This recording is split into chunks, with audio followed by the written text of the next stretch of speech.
Guess who's back? That's right, you do not adjust your computer monitors, your eyes do not deceive you, for yes, it is I, Victor Omoayo. I have returned in the flesh. Well, technically not in the flesh because I'm talking in front of my camera right now and you're looking at me through your computer monitor or your smartphone or tablet or whatever, and we're not in the same room. You know what I mean. Now, I know it's been quite some time since I've made my last video, and I've kind of taken an extended hiatus since then. But no matter, it's a new year, a new day, I am back now. I do have some new videos planned that I hope to roll out in the weeks and months to come, and I thank you for tuning in. So right now, I want to talk about my top 10 favorite films of 2014. But before I get into my top 10, I want to talk about some honorable mentions, films that are also worth your consideration. So here we go. Calvary, Captain America, the Winter Soldier, Cold in July, Dawn of the Planet of the Apes, The Double, really good movie, I like this. Edge of Tomorrow. Now this was a really cool action sci-fi flick that a lot of people for some strange reason slept on hard, and it's a shame that this movie did not make back its budget in the box office. A shame indeed. Force Majeure, Foxcatcher, Frank, Fury, Gone Girl. Now, the most shocking thing about Gone Girl is that it features a legitimately good performance by Tyler Perry. Yeah, no bullshit. Go see it. Guardians of the Galaxy. Joe. Yes, Joe. Apparently, Nicolas Cage still makes good movies. Who knew? Locke. Love is Strange.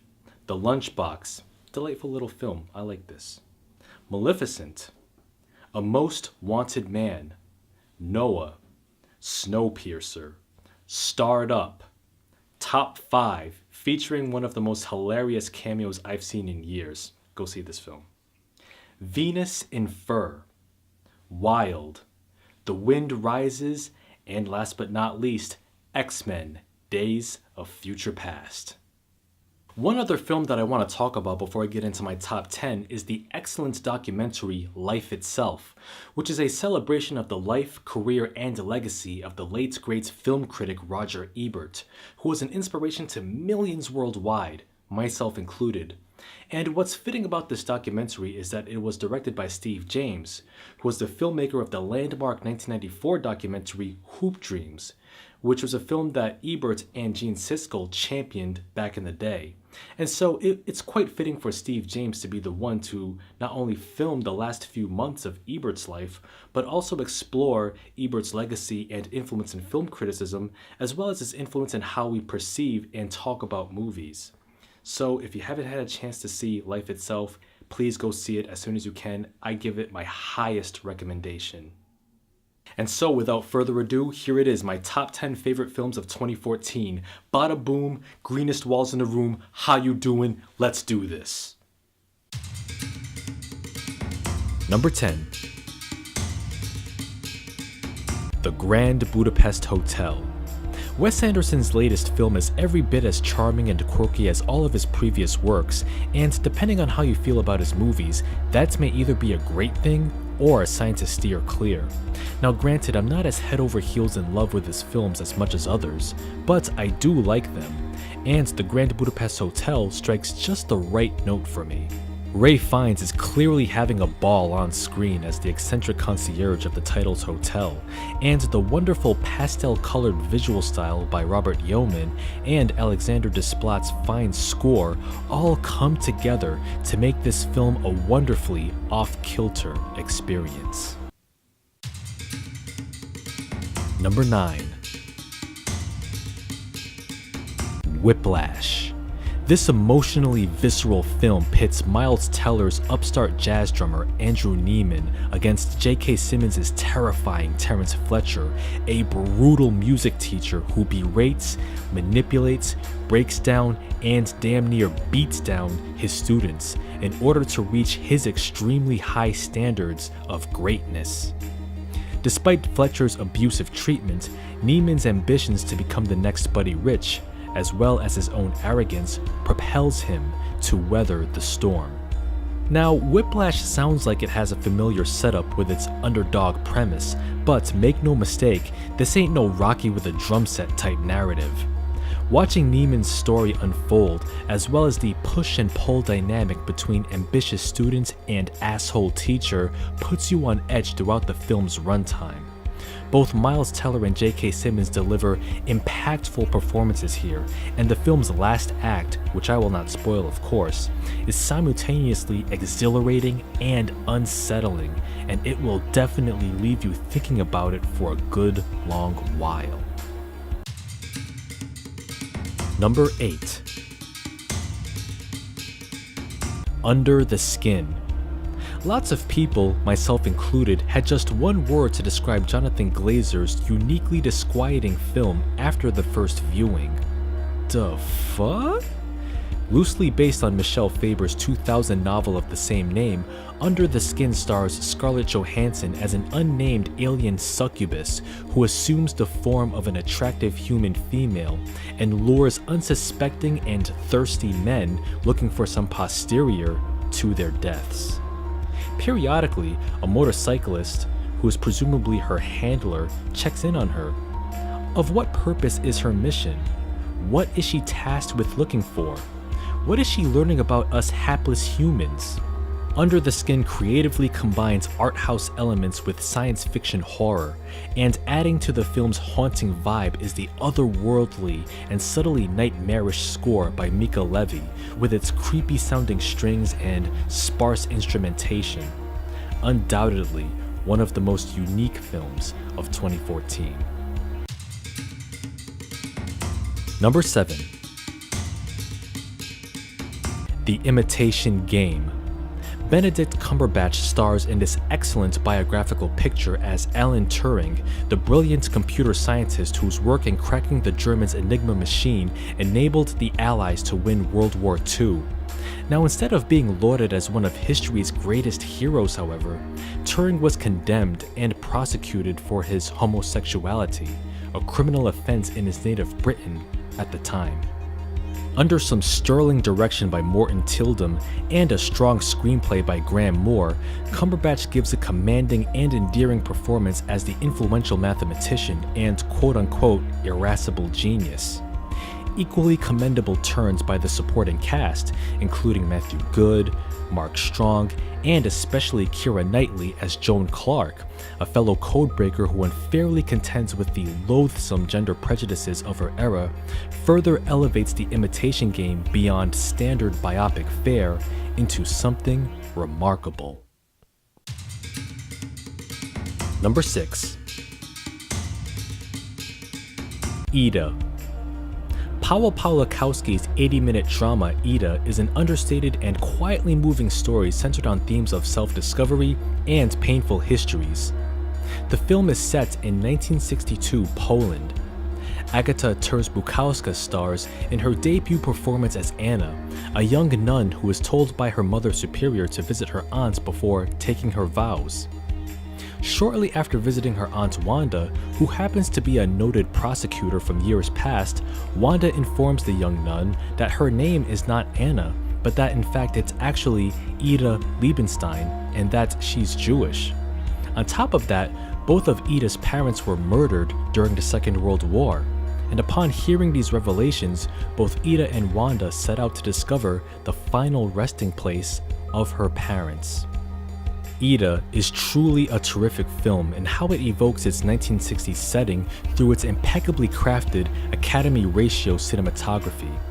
The film is not only set in the early 1960s, but its black and white visuals, shot composition, and deliberate pacing makes the film feel as if it was made during that era, like something that Ingmar Bergman or Robert Bresson would have done.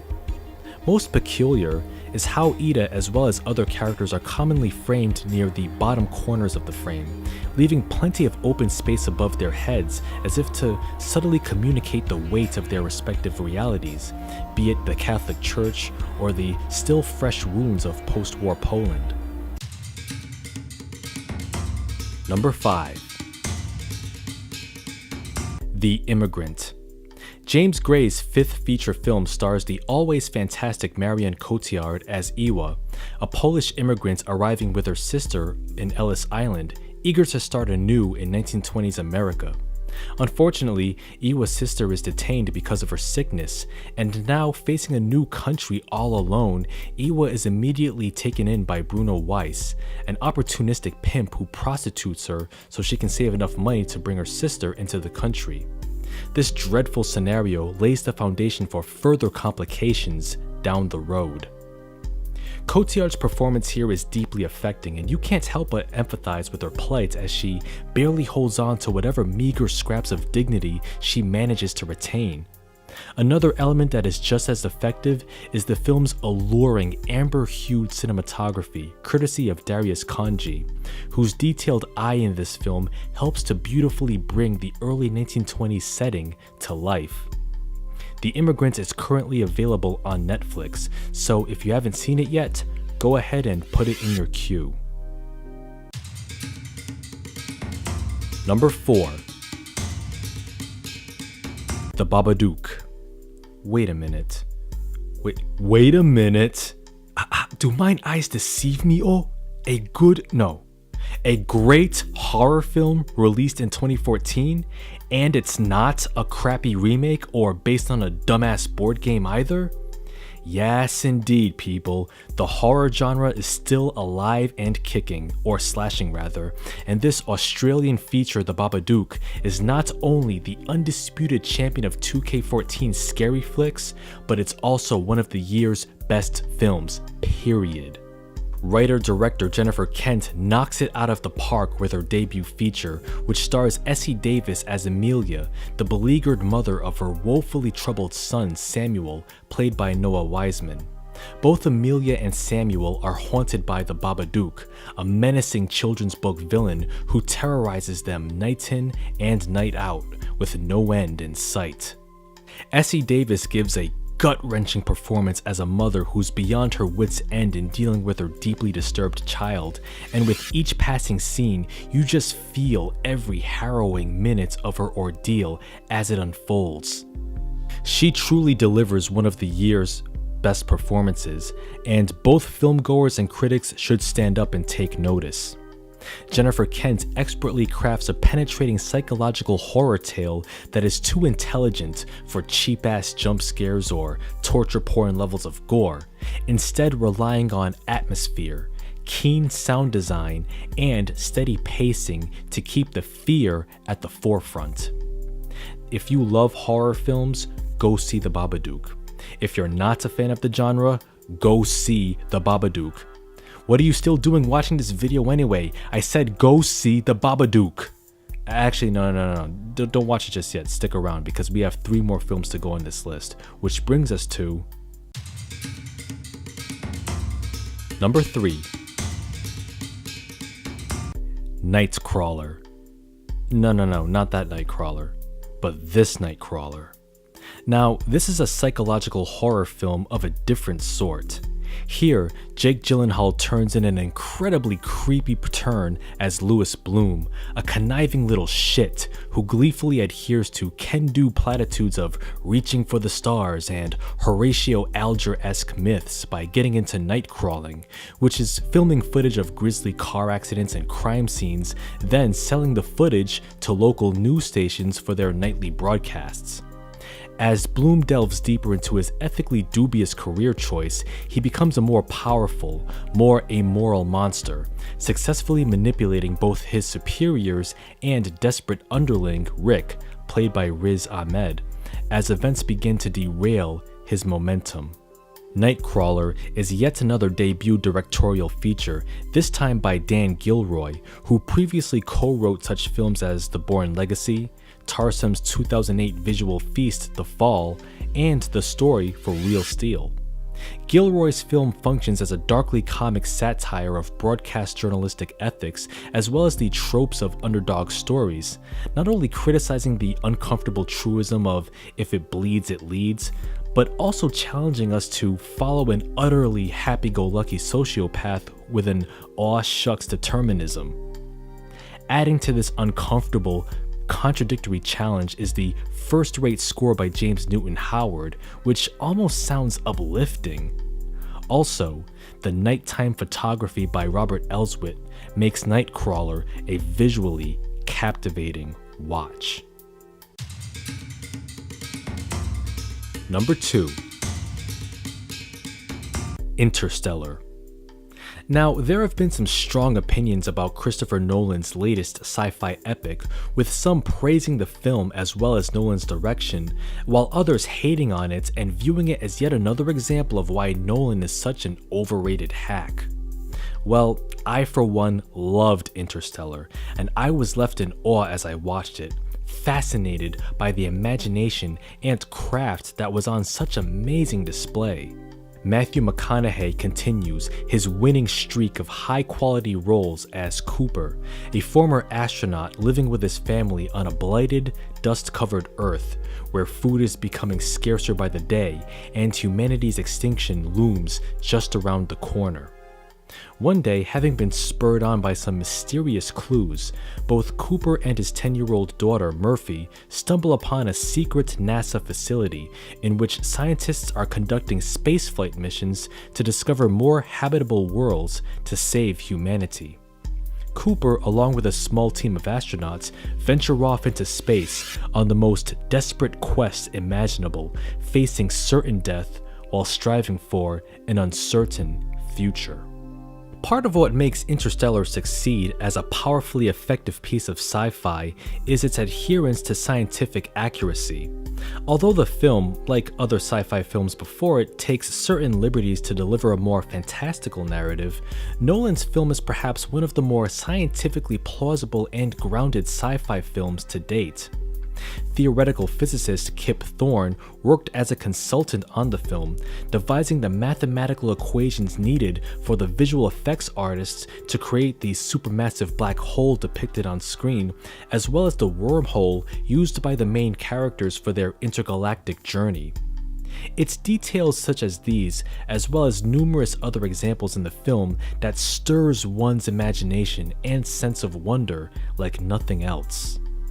Another strength of Interstellar is the core story of the film, which is the relationship between Cooper and Murphy, separated by a staggering amount of time and distance. Both Christopher Nolan and Jonathan Nolan strike just the correct note in portraying this emotionally resonant narrative, which could have ended up maudlin and melodramatic if certain elements played out just a little bit differently or in a more obvious fashion. Interstellar is, in a word, astonishing, and a paramount example of spectacle filmmaking. Also, for more space-related works to whet your appetite, I highly recommend the marvelous science documentary series Cosmos, A Space-Time Odyssey, hosted by Neil deGrasse Tyson, and is the 2014 update of Carl Sagan's 1980 series Cosmos, A Personal Voyage. Believe me when I say you're totally missing out if you haven't watched it, and it's available on Netflix, so get on it. Alright, so we are about to get into my number one film of 2014, and it's actually a tie between two films, and these two movies are the reason why I love cinema so much. These films are edifying, these are artistically rich, and they're just revolutionary. And what are these films, you ask? Why, they're Transformers: Age of Extinction and A Haunted House 2. Both of which would be my number one film of the year if I was clinically stupid. Which I'm not. Last I checked. And my real number one favorite film of 2014 is Birdman, or The Unexpected Virtue of Ignorance.